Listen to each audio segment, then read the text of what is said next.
Hola, ¿qué tal? Muy buenas noches. Te saludo con muchísimo gusto. Un placer enorme esta noche estar contigo. Bienvenido a tu programa En Pareja. Soy el doctor Gilberto Martínez y hoy hablaremos sobre el placer. Y pues este dilema que ante la situación o ante la posibilidad de sentir placer, cómo también podemos nosotros complacer a nuestra pareja de una u otra manera y algunas ocasiones, si sabemos o no sabemos hacerlo, o si lo que nos está pidiendo nuestra pareja, pues no es placentero para nosotros, o no sabemos cómo abordarlo, o cómo conducirnos, cómo comportarnos ante esa petición. Pues hoy vamos a hablar sobre este tema. Ya sabes que como todas las noches tenemos un tema interesante que nos motive a vivir mejor como personas y tener mejores relaciones en pareja. Quiero agradecer, como todas las noches lo hago, a este gran equipo que hace posible el programa, encabezando la producción Rosy Muñoz y en los controles técnicos David y Norberto Rodríguez. Nuestros teléfonos en cabina 31 22 11 90 y 36 47 18 83. Nuestro WhatsApp 33 10 19 07 12. Yo soy el doctor Gilberto Martínez y, como siempre, un placer estar aquí hablando detrás de este micrófono.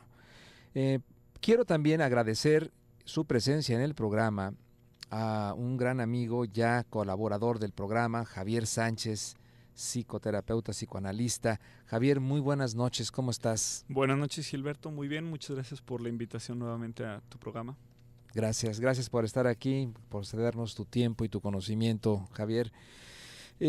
Placer o complacer, y de primero, de entrada, yo me imaginaría o me pondría a pensar cómo nos relacionamos con el placer en una cultura donde no está bien visto y se nos enseña desde pequeños más bien lo contrario, a sufrir y a negar el placer. Exacto. Sí, el placer es algo que no es solamente fisiológico, biológico, sino es algo que está mediado culturalmente. Y eso hace que nuestra vivencia del placer o las combinaciones que pueda haber en el placer sean muy variadas, ¿no? O sea, cosas que a una persona le pueden hacer sentir placer, a otra persona pues le pueden producir después un displacer, por ejemplo, en forma de culpa, ¿no? O sea, si hay personas que si sienten cierto tipo de placer, después de ello viene, por ejemplo, un largo sentimiento de culpa que las tiene intranquilas, que los tiene ansiosos, ¿no? Uh-huh. Y entonces, bueno, eso hace que el placer se convierta en displacer y entonces lo que se hace a la persona es a veces inhibirse, ¿no? Y no sentir cierto tipo de placer, ¿no? Digo, hay muchas variantes, ¿no? De quizás las más sonadas, las más evidentes, por ejemplo, las personas que sienten placer con el dolor, ¿no? Desde un masoquismo, desde un sadismo, o como mencionabas antes del corte, cuando el dolor se transforma en placer, ¿no? Cuando es un dolor buscado, por ejemplo, bueno, te ofrezco este sacrificio, ¿no? Por tal o cual razón, y entonces cosas muy dolorosas, ¿no? Caminar hincados, pueden producir placer porque nos hacen sentir bien, nos hacen sentir buenos, por ejemplo, a la persona que así lo ofrece. Y entonces esa satisfacción de sentirte bueno, de sentirte valioso, eso también es placentero. Sí, ya lo decían nuestras abuelitas y quizás nuestras madres, no me mortifiques. Oh, ay, qué bárbaro, ¿cómo me estás mortificando? La palabra mortificar viene de dos raíces, morti, que significa muerte, ficare, que significa fijo, fijo en la muerte. Entonces, mortificar al cuerpo significa tratarlo mal, castigarlo, ¿sí? Para que el cuerpo aprenda a someter sus impulsos naturales de placer y entonces ese dolor que nos infringimos lo ofrecemos para que sea canalizado en un bien para alguien más. Te ofrezco este dolor por la salud de mi abuelita, te ofrezco este dolor por mis hijos, que les vaya muy bien, te ofrezco... Entonces hay una situación ahí muy extraña, ¿no? De asociación del placer, como tú decías, placer, culpa, castigo, y si tenemos un placer, pues estamos esperando inmediatamente a ver cómo nos lo va a cobrar la vida de manera en forma de castigo. De ¿no? revancha, ¿verdad? Sí, de revancha. Está terrible esto, ¿no? Sí, creo que hay una idea ahí de fondo en estos ejemplos que hemos comentado, ¿no? Que está relacionado con el asunto religioso. Y no creo que esté circunscripto a este aspecto. Y creo que tiene que ver con una idea respecto a que el cuerpo no es lo más importante del ser humano, ¿no? Desde esta idea, sino que hay algo más importante, que es el alma. Entonces, o que hay algo distinto al cuerpo que sea más importante, ¿no? El espíritu. Entonces, de tal manera que el castigo del cuerpo es válido siempre y cuando ayude a liberar al alma o al espíritu, ¿no? Entonces, como lo valioso es lo espiritual, lo corporal tiene que mantenerse a raya para que permita al espíritu tener esta vida, ¿no? Entonces, no dejarse dominar por las pasiones corporales que nos hacen olvidarnos de los fines espirituales, ¿no? O del alma. Entonces, creo que tiene que ver con una idea del cuerpo, la idea que tengamos también del placer y el placer que nos permitamos, ¿no? Porque entonces puede ser que el placer solo esté permitido dentro de ciertos límites, que sí, en donde sí se pueda vivir el placer sin culpa, con satisfacción, ¿no?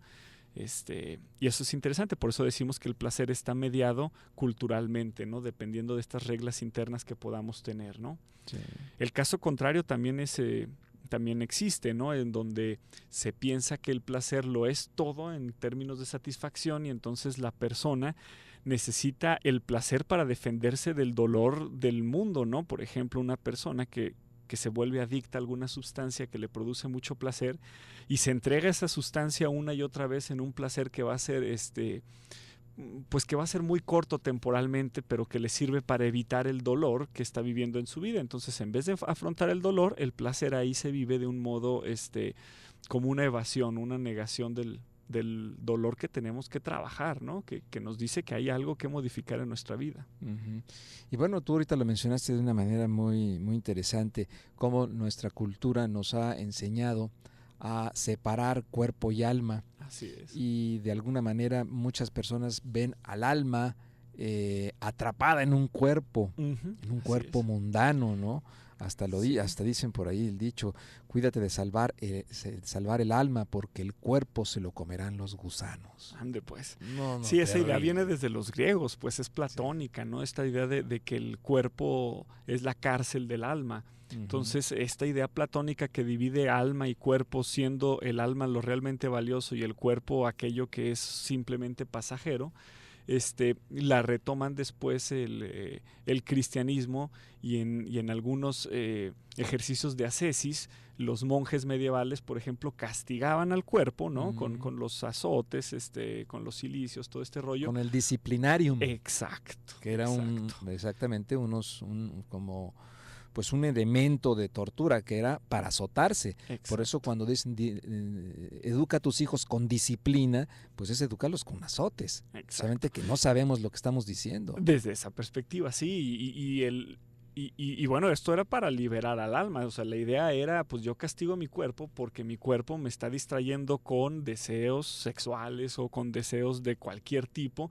Y entonces yo lo tengo que mantener a raya para que me permita hacer lo que hace el alma, ¿no? Estudiar, orar, estas cuestiones espirituales, ¿no? Entonces, esa división, aunque ya no es tan, digamos, tan severa, vamos a decirlo así, pero se sigue viviendo actualmente, ¿no? En donde lo corporal sigue teniendo un tache pues de malo, de chafa, de cochino, digamos, sí. Y lo espiritual es lo digno, lo valioso, lo hermoso, lo que hay que perseguir, ¿no? Y hay que ir terminando con esta dicotomía, ¿no? Que somos seres corporales, espirituales, pero que es el mismo ser, digamos, ¿no? Sí. Y esta parte del alma vendría también asociado a lo sano, y la parte del cuerpo lo asociamos también o lo referimos a lo enfermo. Así es. ¿No? ¿Cuántos comentarios hay entre las personas en donde fíjate que estoy sintiendo esto o tengo ganas de esto y dicen, eres un enfermo, ¿no? Exacto. Estás enfermo. Y bueno, por ahí alguien recuerdo ahí a un amigo que decía, pues si estoy enfermo, que nadie me cure, decía. Y así quiero seguir estando. Vamos a nuestra primera pausa comercial, si me lo permites, Javier, el día de hoy platicando con Javier Sánchez sobre el placer o complacer en la pareja. Acompáñenme, vamos a un corte y regresamos.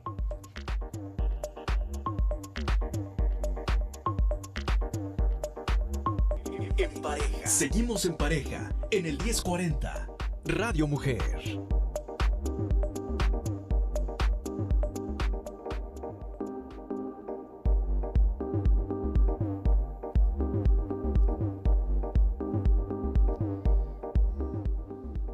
Bien, seguimos en tu programa En Pareja, el día de hoy hablando sobre placer o complacer.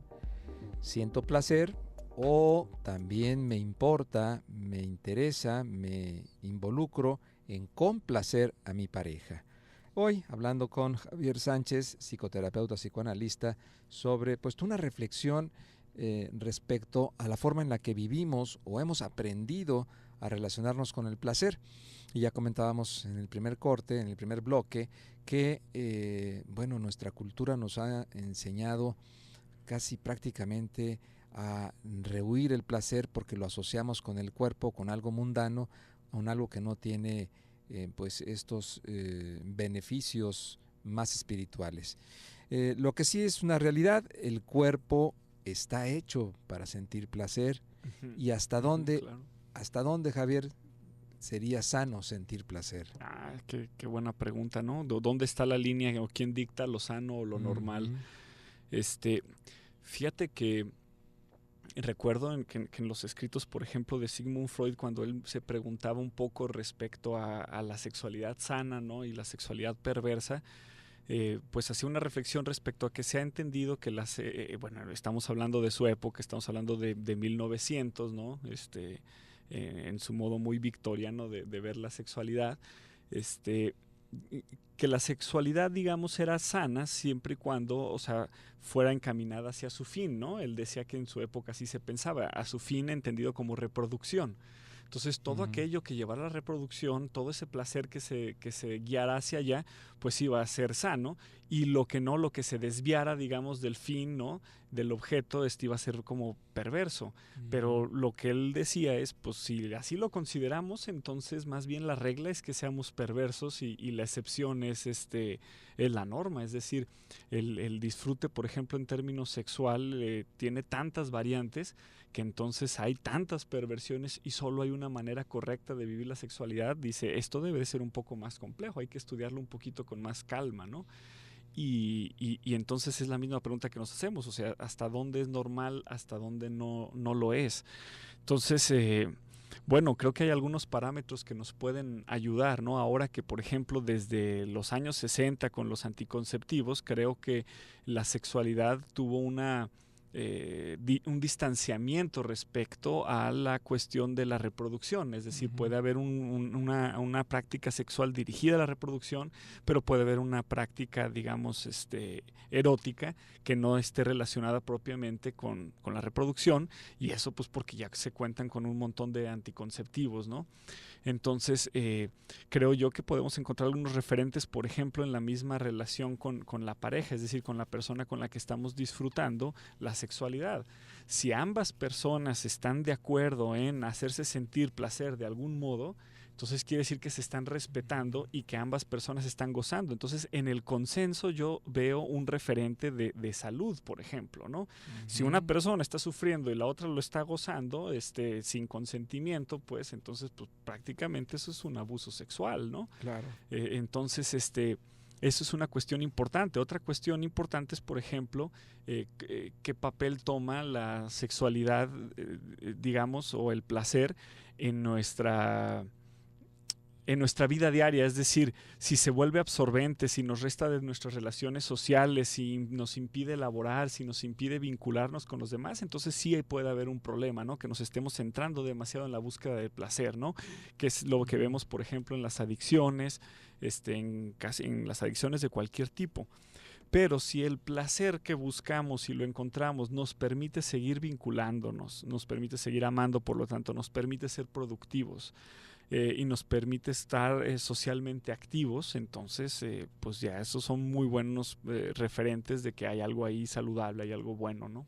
Claro, no, nos acabas de dar unas aristas muy concretas, muy oportunas y muy saludables para vivir el placer, para vivir la sexualidad y para vivir también estas relaciones de pareja que muchas veces dentro del ámbito sexual se puede dar este tipo de situaciones, ¿no? Lo que le causa placer a uno le causa displacer al otro, o le causa problema con sus valores, con sus tradiciones, con sus creencias respecto a la sexualidad. Pero también va más allá, sino en el sentido de hasta dónde también lo que a mí me causa gracia, a ti no te causa gracia. Yo recuerdo una pareja que le decía chistes o hacía un chiste de su esposa, una broma más bien, y ella se quedaba profundamente enojada, aparte una broma pues de muy mal gusto, y él le decía, bueno, pero es que es broma, así bromeo yo, y ella estaba profundamente enojada, ¿no? Hasta que llegó un momento en que les dije, a ver, vamos definiendo qué es broma y qué no es broma. Exacto. O sea, para ti es es una broma, así eres tú, te causa algo sin chiste o sin mayor interés, pero a ella le está causando realmente un enojo profundo. Entonces vamos delimitando en qué consiste una broma, ¿no? Sí, en las relaciones de pareja, en el consenso está el límite, digamos, de lo adecuado, saludable. Y esto nos lleva a situaciones en donde ese consenso no es tan fácil de obtener o incluso es casi imposible o no se va a obtener, ¿no? Porque, por ejemplo, ahorita hablabas de cuestiones respecto a las bromas, pero, por ejemplo, cuando ya hablamos de la práctica de la sexualidad en la cama, es decir, que un miembro de la pareja pide algo que a la otra persona le hace sentir incomodidad, ¿no? Y entonces pues puede ser que la otra persona se niegue y entonces esta otra persona se frustre y entonces va a decir, entonces ¿qué? Nunca vamos a tener relaciones sexuales del modo que digo yo, y entonces ¿qué se va a hacer? O sea, en algún momento la otra persona va a ceder a pesar de que siente incomodidad o no. O sea, ¿cómo conciliar esas prácticas cuando sí estamos hablando de dos situaciones que ponen incómodo o ponen frustrado a la otra pareja? ¿Cómo la pareja va a salir adelante con eso? Es algo verdaderamente retador, desafiante, pues no siempre se puede resolver completamente, ¿no? Sí, se va tejiendo también esa relación placentera. Creo que, como siempre lo hemos dicho, la comunicación es importante. Así es. Y el que la pareja aprenda a hablar de su sexualidad y de la sexualidad a la cual están aspirando, ¿no? Ya que consideramos que la sexualidad es cambiante. Así es. Se va descubriendo. Así es. Y lo que antes no era placentero puede en un momento determinado llegar a serlo. Así es. ¿No? Y entonces bajo ese panorama, ese marco, pues que la pareja, como dicen los estudiosos del Tantra, cabalgue en la ola del placer. Órale, está ¿no? padre la frase. Está padre, ¿no? O sea, va surfeando en la ola del placer, manteniendo ese placer y gozando plenamente en todas sus perspectivas, ¿no? Sí, y bueno, hay un tema que yo quisiera aquí resaltar. Se da a veces por hecho, pero la empatía es importante. Y la empatía en el sentido de entender las necesidades de la otra persona, aun si la otra persona no te las dice, digamos, ¿no? Digo, lo ideal es que nos comuniquemos, pero el más o menos ir midiendo cómo está mi pareja, ¿no?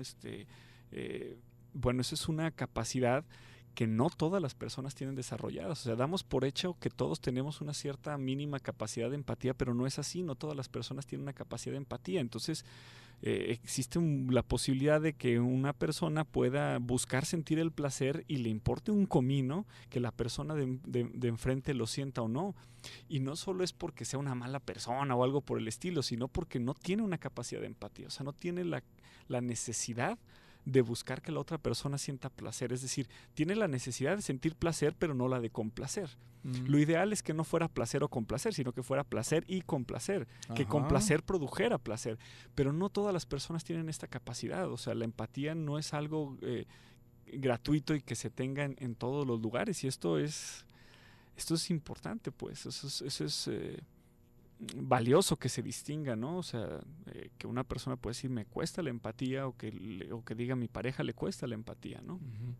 Y fíjate que así como hemos estado hablando a lo largo de este programa progresivamente sobre estas reflexiones respecto al placer, entonces podemos ir entendiendo que si una persona no está relacionada con el placer de una manera positiva, entonces llega el momento donde se encuentra con otra persona que tiene también sus propios referentes y posiblemente se encuentre temerosa o se encuentre asustada, ¿no? Respecto a lo que en su concepto debería de ser la sexualidad. Entonces, desde ahí creo que está habiendo una imposibilidad para que haya una empatía. Ok, ¿no? Claro, porque están en diferentes lugares. Están en diferentes lugares y entonces se puede dar también este choque, ¿no? Lo que está bien es lo que yo digo, lo que tú me estás pidiendo o lo que tú estás sintiendo está mal. Así es. Y empieza a haber o aparece uno de los enemigos máximos de la sexualidad, que es la crítica y el juicio, ¿no? Y que esa crítica y ese juicio fueron aprendidos. Entonces es pues sí, el clásico ejemplo de cuando se meten más personas a la cama, ¿no? O sea, es decir, cuando yo ya traigo la concepción cerrada y fija y cierta de cómo deben de ser las cosas porque así me lo enseñaron, por ejemplo, y no lo descubro con mi pareja, sino que ya lo traigo fijo. Entonces traigo el esquema de otro lugar distinto y lo meto y lo trato de insertar por la fuerza en la pareja. Y entonces si la otra persona tiene un esquema diferente, pues empezamos a chocar y efectivamente no hay empatía, ¿no? Entonces la idea es que se vaya construyendo entre los dos, como tú dices, que la sexualidad que se va moviendo y que va siendo distinta se descubra y se construye entre los dos de a poco. Bien, muy bien, pues vamos a nuestra siguiente pausa comercial. El día de hoy hablando sobre placer y complacer a la pareja. Vamos a un corte y regresamos.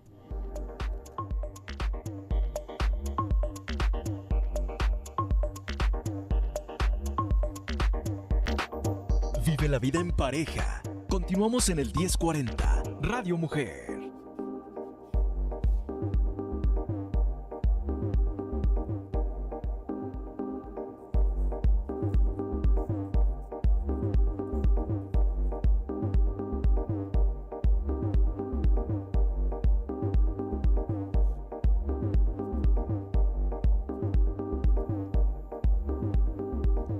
Gracias por permanecer en la sintonía. Estamos transmitiendo desde el 1040 de amplitud modulada Radio Mujer, porque Radio Mujer eres tú.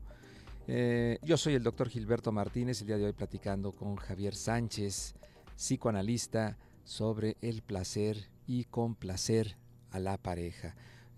Cuántas cosas hay alrededor de los placeres y de los placeres que tienen que ver con la sensorialidad, con la corporalidad, con la piel, con esas sensaciones que vamos descubriendo a lo largo de nuestra vida, las vamos reflexionando, las vamos aceptando y quizás también algunas otras que vayamos por ahí seleccionando rechazar.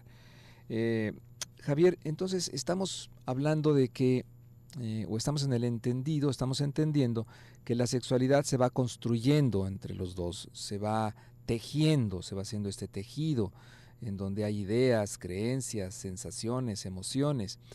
Y mencionaste que lo importante vendría a ser el que desarrolláramos una adecuada empatía.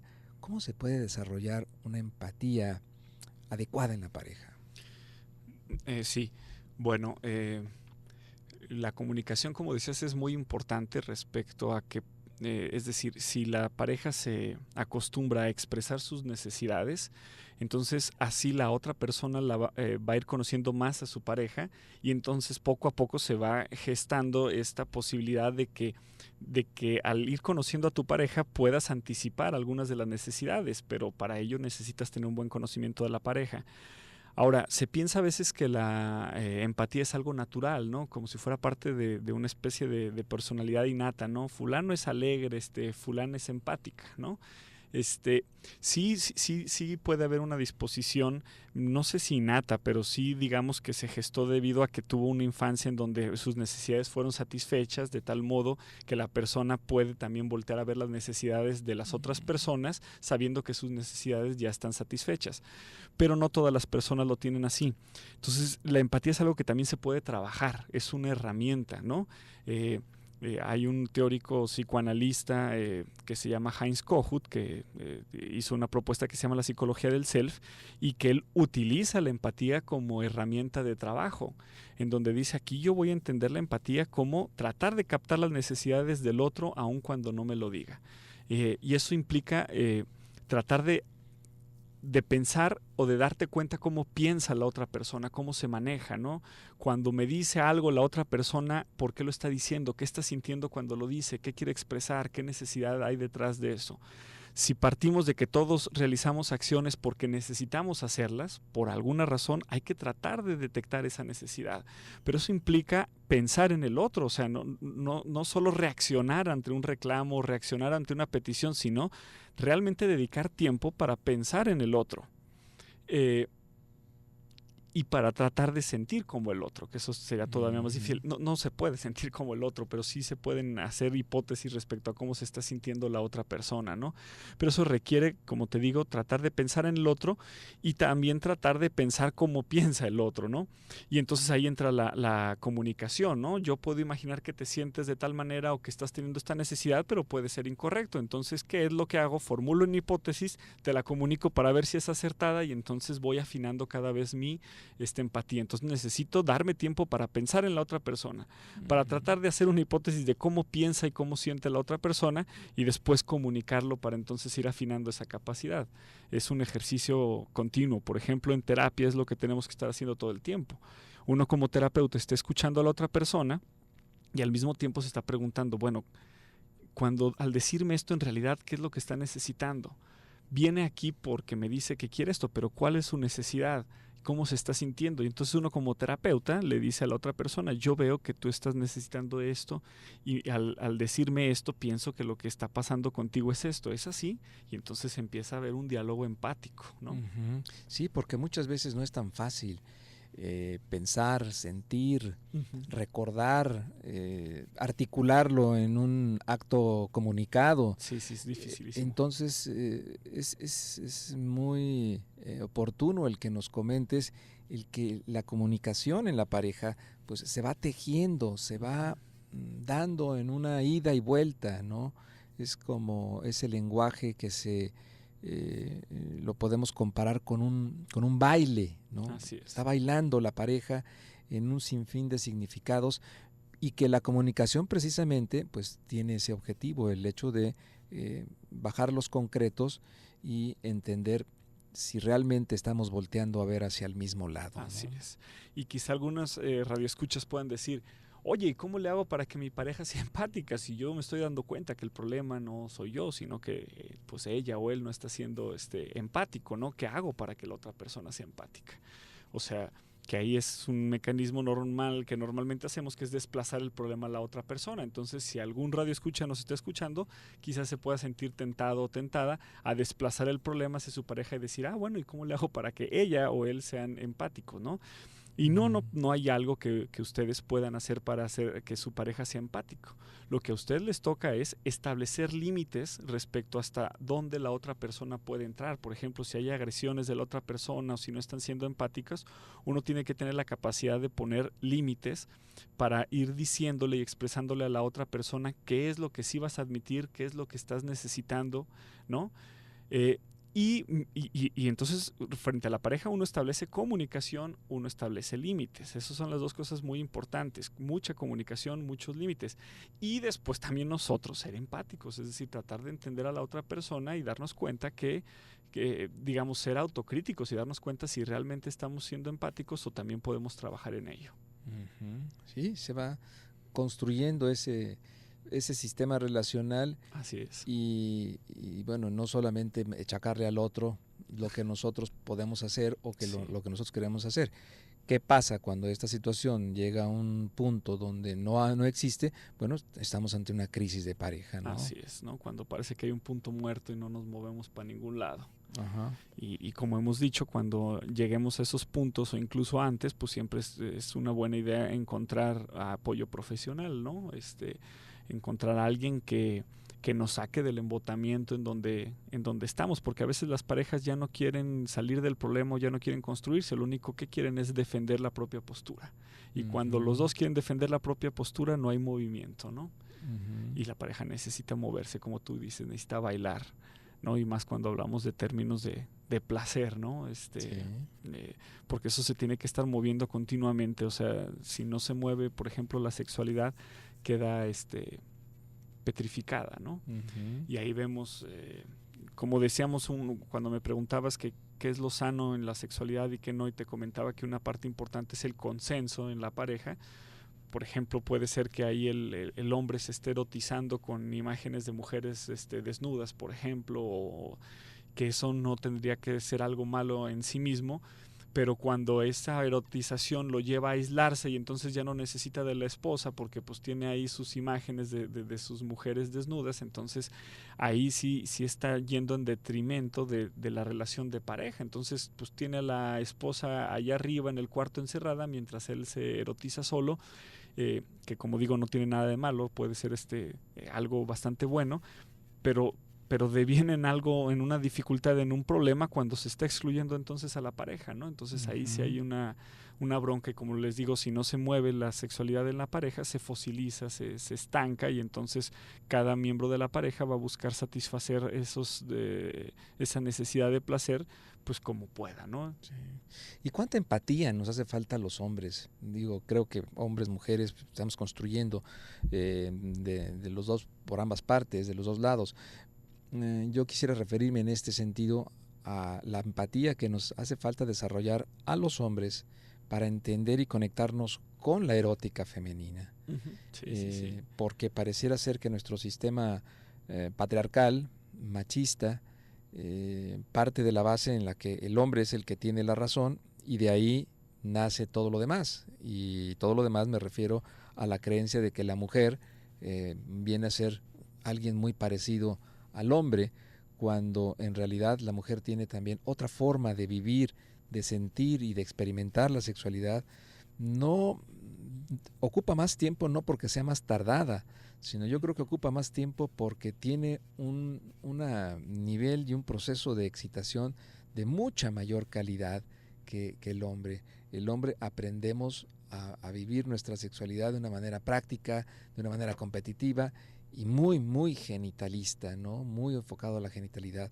Yo creo que nos falta mucho ese toque de empatía para podernos conectar con la mujer.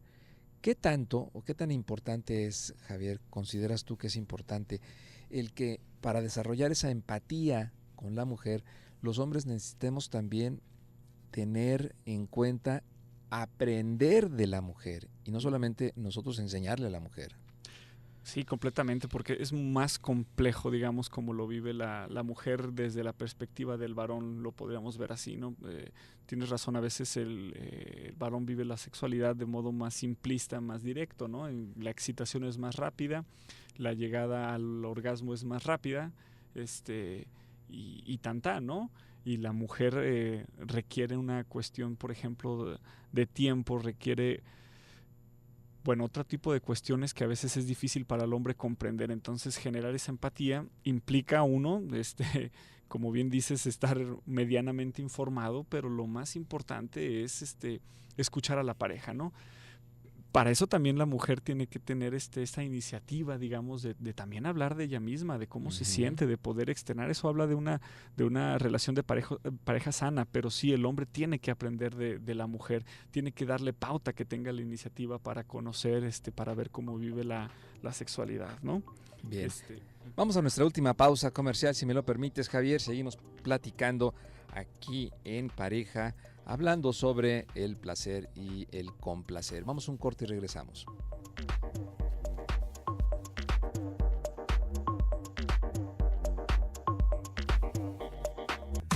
Experimenta, conoce, descubre y siente en pareja. Seguimos en el 1040 Radio Mujer.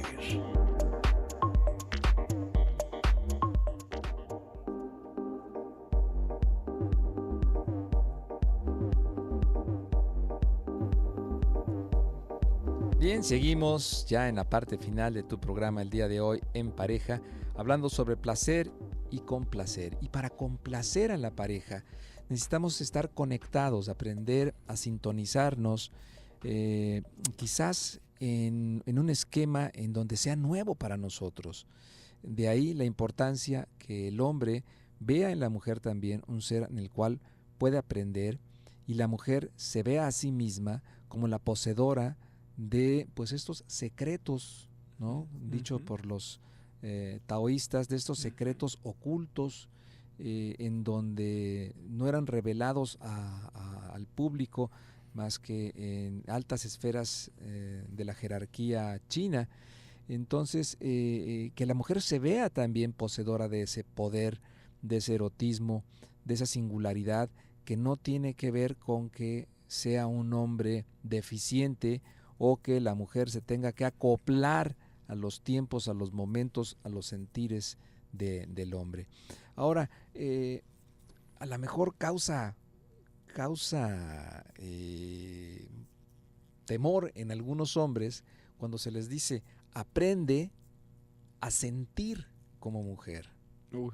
Para que entiendas a tu pareja. Muy amenazante esa frase. Entonces puede ser muy amenazante. Oye, no, ¿cómo yo voy a sentir como mujer si yo soy hombre? Claro. Sí, pero para que comprendas a tu mujer, para que comprendas a tu pareja, tienes que sentir como ella, ¿no? Sí, ser lo que hemos hablado de la empatía, pero no, sí es muy, muy amenazante, ¿no? Y ahorita en el corte hablábamos de un mito griego que habla de esta situación, ¿no? Y es de esta persona que durante su vida, a lo largo de su vida, pudo ser mujer y pudo ser hombre, ¿no? Tiresias se llamaba griego, ¿no? En este mito. Entonces Tiresias fue mujer y fue hombre, ¿no? Y en algún momento los dioses, no recuerdo los detalles del mito, pero me parece que serían Zeus y Hera, se pusieron a discutir sobre quién sentía mayor placer en las relaciones sexuales, si los hombres o las mujeres, y se pusieron a discutir entre ellos. Fíjate, también ahí hago un paréntesis, qué curioso, ¿no? Los dioses griegos hablaban de sexualidad, ¿no? Era algo como muy abierto, estaba en el mito, ¿no? Y bueno, pues para poder decidir eso, acudieron al único ser vivo que pues había sido mujer y que había sido hombre, ¿no? A Tiresias. Y entonces le preguntan a Tiresias: oye, ¿quién siente mayor placer sexual? Y entonces Tiresias responde: pues evidentemente la mujer, ¿no? Pero por mucho, dice. Sí, no lo dudó ni lo pensó. Y entonces Zeus se enoja tanto que lo deja ciego, ¿no? Que es pues el castigo del sistema, como bien dices, patriarcal, que por haberte atrevido a tratar de comprender a la mujer, pues quedas castigado, ¿no? Y entonces Tiresias quedó ciego y se convirtió, porque con la ceguera vino el poder de ver el futuro, ver el pasado, ¿no? Entonces se convirtió en el adivino más famoso de todo Grecia, ¿no? El adivino ciego más famoso de la antigüedad griega en términos de mitología. Y de hecho este personaje va a aparecer en la tragedia de Sófocles de Edipo, ¿no? Que este personaje es el que le dice a Edipo todo lo que en realidad estaba sucediendo, ¿no? Es decir, el hombre que pudo entender, digamos, a la mujer y terminó ciego por intentarlo. Bien, entonces estamos frente a esta propuesta: complacer a nuestra pareja, o sea, aprender también a sentir placer en el placer que nosotros estamos otorgándole o proporcionándole a nuestra pareja, a sentir placer con su placer. Es una buena pregunta, ¿no? Para irnos revisando. ¿Sentimos placer al complacer, ¿no? A nuestra pareja? Si la respuesta es afirmativa, eso habla muy bien, ¿no? Habla de una relación sólida, habla de una relación empática. Si la respuesta es negativa, algo está pasando, ¿no? Si no se siente placer al complacer, puede ser que haya deficiencias de término individual, ¿no? Es decir, que me cuesta la empatía porque quizá tengo algunas de mis necesidades no satisfechas y entonces no puedo ver las necesidades del otro si todavía no tengo satisfechas las mías. Digo que uno nunca tiene sus necesidades completamente satisfechas. Y lo mismo, ¿no? Yo preguntarme si yo siento que mi pareja se siente placer al complacerme, ¿no? O si siento que no es así. Entonces, en la sexualidad, en cómo vivimos la sexualidad, podemos hacer un análisis de cómo estamos viviendo nuestra relación de pareja. Así es. Y entonces hacer este análisis, cuestionarnos y descubrir algo nuevo, ¿no? Así es. Algo nuevo que nuestra pareja nos está mostrando, nos está pidiendo o nos está enseñando para poder tener esa conexión y entonces poder disfrutar con su disfrute y no solamente con nuestro disfrute, ¿no? Y no tampoco perder la esperanza, ¿no? me he topado más veces de las que quisiera en el consultorio, mujeres que confiesan, admiten, reconocen que pues ya no gozan las relaciones sexuales, simplemente cuando llega el momento pues saben que tienen que complacer a su hombre, ¿no? Y entonces dicen pues que esto termine rápido, ¿no? Y así pues ya por lo menos me deja una semana tranquila hasta que esto vuelva a ocurrir y se vuelve una especie de pesadilla. Sí. Dices, no, esto se tiene que abordar, esto no puede permanecer así, esto es una tortura, ¿no? Sí. Sobre todo que corre el riesgo de que si se hace eventualmente, bueno, pues es así como, no seas malita, ¿no? Échame una mano. Pero si se tienen relaciones sexuales sin el deseo, sin el placer, puede ser peligroso porque esto acaba disminuyendo el deseo. Por supuesto. No, ahí hablamos, como bien dices, de cuando esto es una situación sistemática, ¿no? O sea, a veces los tiempos no son los mismos y entonces en una relación empática una mujer puede complacer al hombre y un hombre puede complacer a la mujer y bueno, o sea, eso se va dialogando en la pareja. La bronca es cuando sistemáticamente solo uno está buscando el placer y solo el otro está buscando el complacer. Ahí hay una bronca. Sí, y una bronca donde malamente nuestro sistema patriarcal le da la dirección al hombre de que él es el que debe de dictar el número de relaciones sexuales, la forma de tenerlas, la manera en la que se va a abordar ese encuentro erótico y eso pues definitivamente no ayuda a que la pareja, los dos, se encuentren en esa posibilidad de hablar desde su poder, desde su energía sexual, que es diferente y que van a construir algo quizás diferente en el otro, ¿no? Sí, así es, ¿no? Este rollo machista de que el hombre dice cuándo, cómo, hasta cuándo, y hasta cuándo ya es suficiente o demasiado, ¿no? Que hasta le puede espantar cómo la mujer vive su sexualidad, no, esto ya tiene que detenerse, ¿no? O sea, esto tiene que revisarse y como te digo, entre los dos entre la pareja, pues tienen que ir construyendo qué van a entender por la sexualidad y cómo la van a ir viviendo, sabiendo que se va a tener que estar moviendo, ¿no? Se va a tener que estar moviendo. No se vive la sexualidad igual al inicio de una relación que después de algunos años, que después de otros tantos, ¿no? Ahora, una pareja que nos esté escuchando y que diga, ¿cómo puedo empezar a complacer a mi pareja? Bueno, hablando, ¿no? Para empezar. Hablando del tema ya estás complaciendo, o sea, el hecho de mostrar interés por ello con la pareja, seguramente la otra persona, o sea, sea quien sea, se va a sentir muy, muy complacido, muy complacida, ¿no? O sea, con esa pregunta, ¿quién no se sentiría complacido, complacida? Es un mensaje de, oye, te quiero complacer, te quiero ver feliz, te quiero entender, quiero que disfrutes esto, ¿qué onda? ¿Qué puedo hacer para mejorar? Bueno, esa pregunta ya en sí misma ya es placentera, ¿no? Ya claro. Haciéndola ya estamos del otro lado. Sí, estamos hablando empezamos por lo menos. Una actitud de apertura. De apertura, sí. Que eso es básico, el no tener un juicio, el tener una actitud abierta, el tener una aceptación para que se vaya dando esa confianza necesaria y que los dos amantes, ¿no? los dos miembros de la pareja que se aman puedan ir también desarrollando, incrementando más su placer sexual. Así es, ¿no? Y pues todo empieza de eso, ¿no? De la comunicación y termina en lo que acabas de decir, en incrementar ese placer sexual y también el modo en el que lo vivimos, ¿no? Como vimos, también tiene que ver con aprendizajes personales, entonces también hay que analizarse a uno mismo, ¿no? Hay que saber las ansiedades que uno tiene, por qué las tiene, las culpas que se sienten, por qué se sienten, las inhibiciones, ¿no? Hasta dónde, ¿no? Y hay que también admitirlo y hay que trabajarlo, ¿no? Nuestros monstruos internos no se trabajan ocultándolos o evadiéndolos, sino hablando tanto de ellos que se vuelven irrelevantes, vamos a decirlo, que se vuelven manejables, vamos a decirlo así. Sí, y me quedo también con esta parte que tú comentas, Javier, revisar nuestros propios aprendizajes y saber si aquello que me dijeron que era cierto da vida, o sea, la sexualidad, recordemos que es vida, el erotismo es una pulsión de vida. Si aquello que me enseñaron da vida a mí mismo y le da vida a los demás a través de mí, y si no, cambiarlo. Así Estamos es. ante una situación de cambio, de apertura y de regocijo con nuevas formas de vivir y de mostrar nuestra sexualidad. Javier, muchísimas gracias por tu presencia en el programa del día de hoy. Creo que pues nos dejas también muy pensativos a todos sobre cómo vivimos nuestra sexualidad y cómo hacemos sentir bien a nuestra pareja. Si alguien desea contactarte, ¿a dónde lo puede hacer? Bueno, en la página Psicoanálisis y Psicoterapia, así todo pegado, psicoanálisis y psicoterapia.com, están todos los datos, están todos los teléfonos. El teléfono es el 1306-4851, 1306-4851, y esa línea está abierta de 4 a 8 para que puedan programar alguna consulta si así les interesa.